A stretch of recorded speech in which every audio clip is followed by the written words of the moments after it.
This lecture is brought to you by CNCB Academy of Science and Technology. Visit us at cncbacademy.com. Hello. So today we are going to begin the 8th part of the series on problems in quantum mechanics and statistical physics. So we are going to start with the first problem of today. And this is the first problem on quantum mechanics. So particle wave function is given psi xyz in terms of Cartesian coordinates and z e to the power minus alpha x square plus y square plus z square, where n is a normalization constant and alpha is a positive constant. Now to show that this wave function is an eigenfunction of L square, total angular momentum square, at Lz, which is the z component of the angular momentum, with values 2h bar square and 0. And here some values of spherical harmonics are given, some values like y00. So spherical harmonics are given by yml. L is the angular momentum quantum number and m is the magnetic quantum number. So y00 is 1 by 4 pi, y01 is root 3 by 4 pi cos theta, and y plus minus 1 is equal to root 3 8 pi sin theta e to the power plus minus alpha. What is the hint? So how do I find out? First, you can convert this wave function, which is written in terms of Cartesian coordinates, in polar coordinates. How? X square plus y square plus z square is r square, and z is equal to r cos theta. So that's it. And now, so what's the hint? So these spherical harmonics are actually eigenfunctions of total angular momentum square and Lz. How? So L square acts on yml to give L into L plus 1 h bar square yml. This is we know from theory of angular momentum. And Lz acts on yml to give mh bar ym. So now that we know this is easy. So r cos theta. So these are some values, expressions for spherical harmonics. So here r cos theta is there. So I can write cos theta in terms of spherical harmonics, right? So we can write cos theta in terms of spherical harmonics. And once we write cos theta in terms of spherical harmonics, then we can easily use these expressions to find out the eigenvalues for L square and Lz for this wave function. Right? So we go to the next problem. Because z is r cos theta, so cos theta can be written in terms of this. These are not required. So that's how the problem is done. Because L square and Lz, they contain only theta and phi. They do not contain r. Now, we go to the next problem. So this is the wave function of particle in one dimension is given. So it is given by psi r or psi x, I think it should be x, is m, where x is between minus a and plus a, and it is 0 otherwise. So this is x, this is typo here. M and alpha are known constants. What is alpha? Alpha is not here. Okay. So if phi p is, so m and a are positive constants. So m and a are positive. So alpha is not, this is not alpha, this is a. M and a are positive constants. So phi p is the corresponding momentum wave function. So this is the momentum wave function corresponding to this. This is it. So this is the momentum picture, this is the coordinate picture. Show that the following plot best represents phi p mod square. So what we have to show, so this is 5, so corresponding to the wave function, this is 5p mod square versus p looks like this. You have to convince yourself. This is pretty straightforward.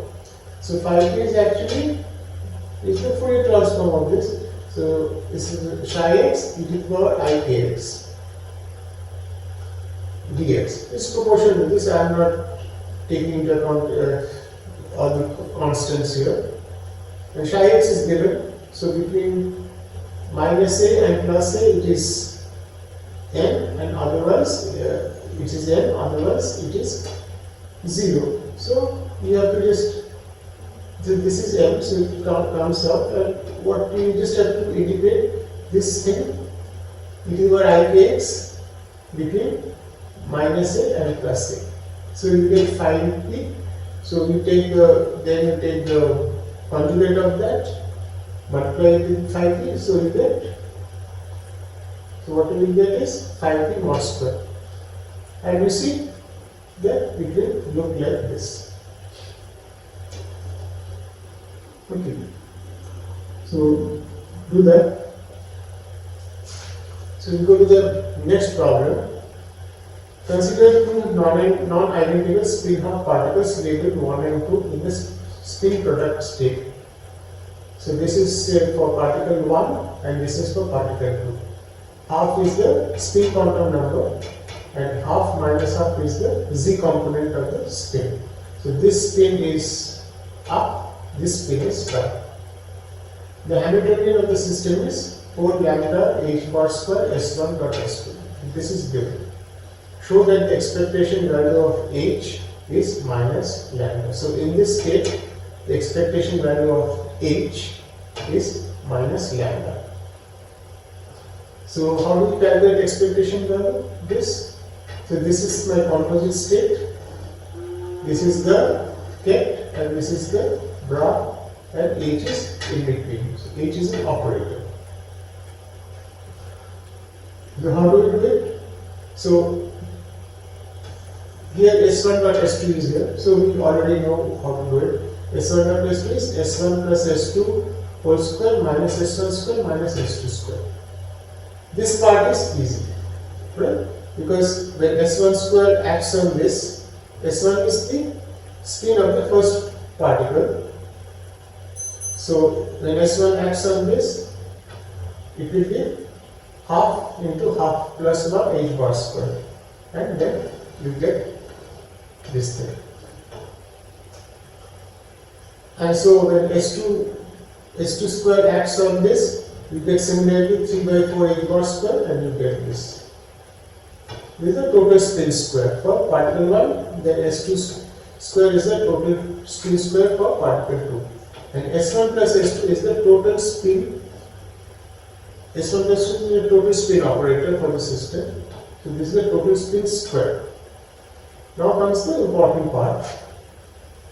So here we have given the z components of this particle, which is up and this is down. So once we know the z components, so the s component, the s vector, so the total spin vector does not commute with sz1 or sz2.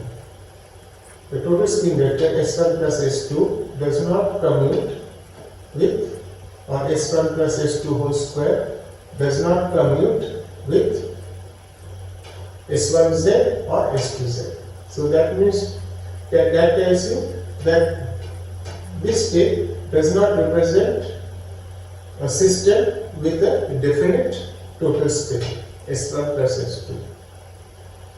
But in this problem, the z component of the total spin is 0, because this particle is up, this particle is down. So the total z component is 0. So I can write this state, this composite state of two particles in terms of total spin and total spin's quantum number and the z component of the spin. So the z component is no, the z component is 0.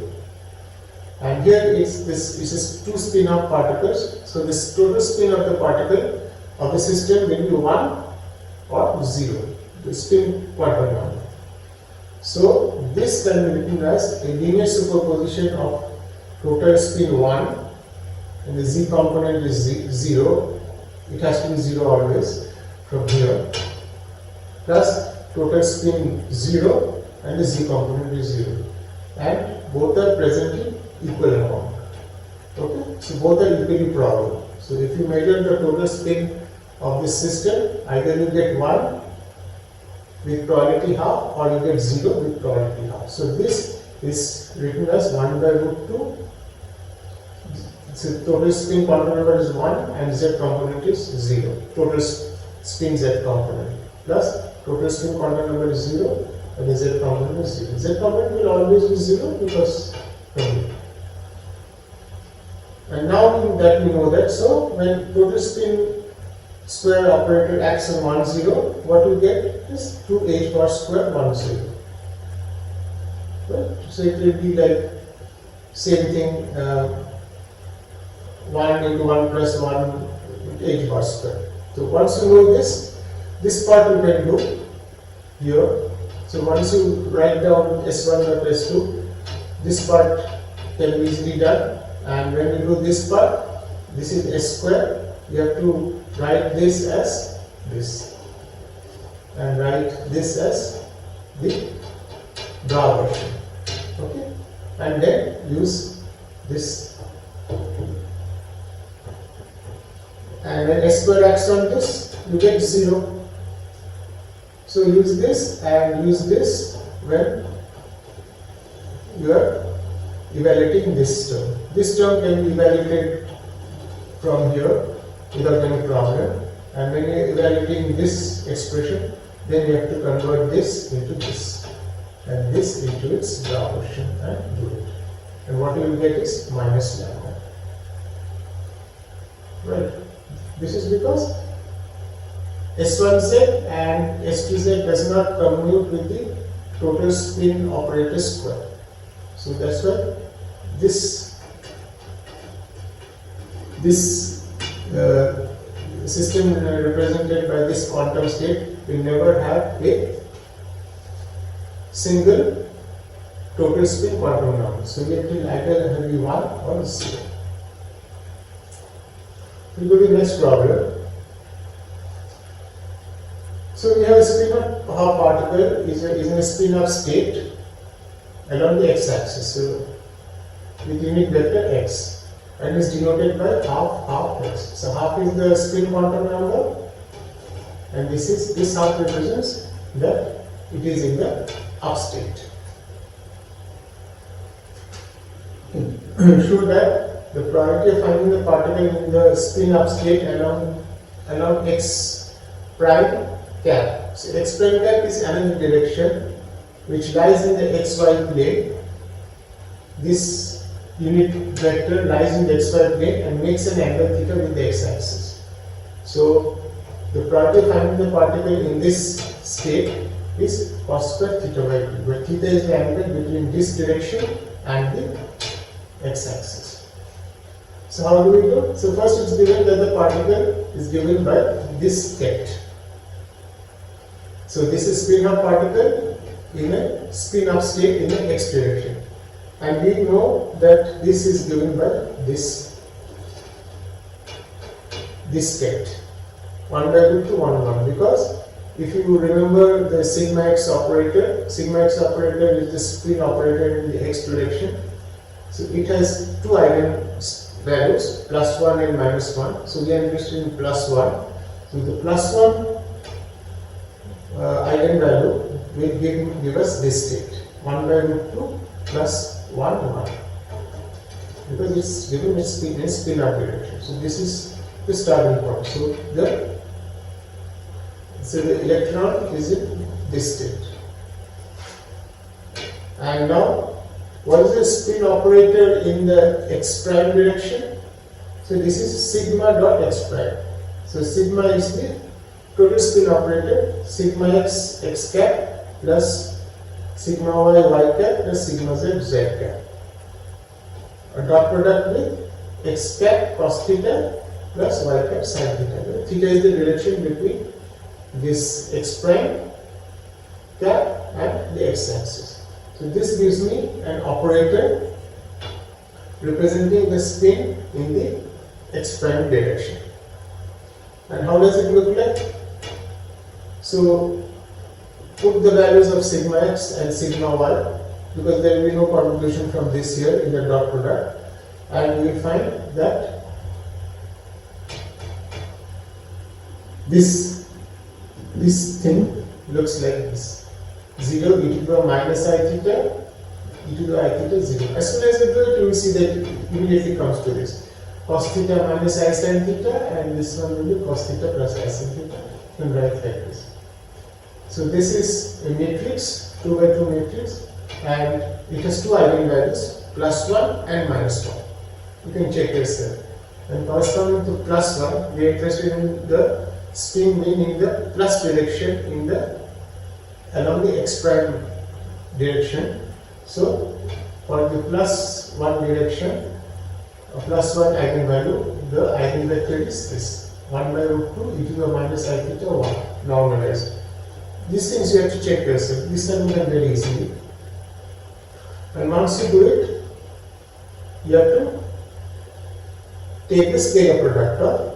So this is the state in which the system is spin up state in the x direction, and when I measure in the x prime, I want the probability of it being in the up state along x prime direction. So this is the brow version: 1 by √2 e to the power I theta 1. The scalar product mod square. If you complete this calculation, what you will get is cos square theta 1. So you have to complete it.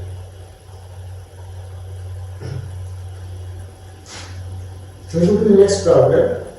The three fermions can be placed in 4 different energy levels with equal probability. So 4 different energy levels, or you can say 4 non-degenerate energy levels. Okay, that will be more appropriate. 4 non-degenerate energy levels with equal probability. Show that the entropy of the system is 2 kV Ln2. So there are 3 fermions, and there are 4 energy levels which are non-degenerate. So non-degenerate word is important. You have to show that the entropy is 2 kV Ln2. So the expression for entropy is S is equal to kV Ln number of ways you can attain the configuration. Now remember, there are 4 non-degenerate states. So it's a fermion. See, even if it's a spin-half fermion, since it's non-degenerate states, the 4 are non-degenerate states, you can put only one fermion in one state. Because if you put one spin-half particle, fermions means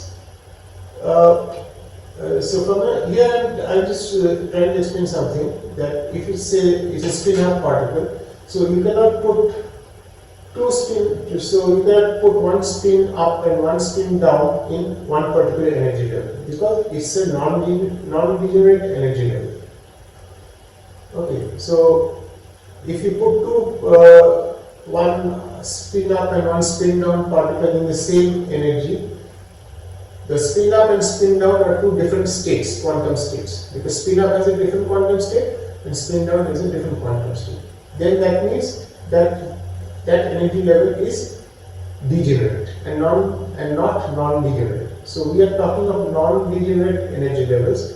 So in each energy level we can put only one fermion with the appropriate spin. So that you should be clear. Now, so meaning each energy, so there are 3 fermions, and you can put each fermion in a different energy level, not in the same energy level with spin up, spin down, or whatever it is. So total number, so suppose if the particles were distinguishable, fermions with identical particles, so suppose we assume that they are distinguishable particles, so they can be placed in separate energy levels in 4 into 3 into 2 ways. The first one can go into any one of the 4, the second can go into any 3 of the rest, and the third can go into any 2 of the rest. But here there is double count. There is double counting in the sense we have taken into account the permutations among the different particles because we have considered distinguishable particles. So how many permutations we have considered? 3 factorial. So that 3 factorial we have to divide. So 4 into 3 into 2, and since we are dealing with identical particles, we will divide it by 3 particles with 3 factorial, and that will give us 4. And from there you will get this expression. Okay. So here non-degenerate is important. So we cannot put, say, one spin up and one spin down particle in the same energy level. That will contradict the fact that these are non-degenerate energy levels. So we go to the next and the last problem of today. So a partition function of an ensemble at temperature T is given. Show that the heat capacity of this ensemble at temperature T, where T is defined as epsilon by kV, is 0.42 kVm. So this is approximately the heat capacity of this system, 0.42 kVm. So this is the partition function. Now we have done this before. So partition function is given. From there we have to deduce the heat capacity and show that at temperature this should be the value. So we have done this before. So once you know the partition function Z, you can calculate the average energy. This we have done in one of the previous lectures on quantum and statistical physics. So U average, the average internal energy is minus del ln Z del beta. So this gives me the average energy. And once you know the average energy, you can calculate the specific heat by calculating this expression. Specific is del U del T. Right? So del U, so first you have to take ln Z and differentiate with respect to beta, and then what you get is U average. This is thermal average. And then you get C, then you take the derivative of del U del T and you will get the specific heat. So how does it work? So that means del beta d beta dt. So I am differentiating with respect to beta. So d beta dt. And what is beta? Beta is 1 by kVt. That you should remember. So beta is 1 by kVt means here we will have something like minus 1 by T square. Okay. Anyway, if you do this, you will get this expression kVm beta epsilon whole square. The beta is 1 by kVt and sec hyperbolic square beta epsilon. And when you do this, you will require these identities: derivative of cos hyperbolic x is sin hyperbolic x, and derivative of tan hyperbolic x is sec hyperbolic square x. That is all you need. And now you have to evaluate this. And from here it is given. So 1 by kVt is beta. So it is given that beta into epsilon is 1. So we have to put beta into epsilon 1 here and here.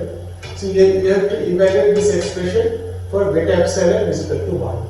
And you should get this expression. That is how this problem is done. Okay, and so we'll end here today, and we'll soon meet next time with the next set of problems. Thank you.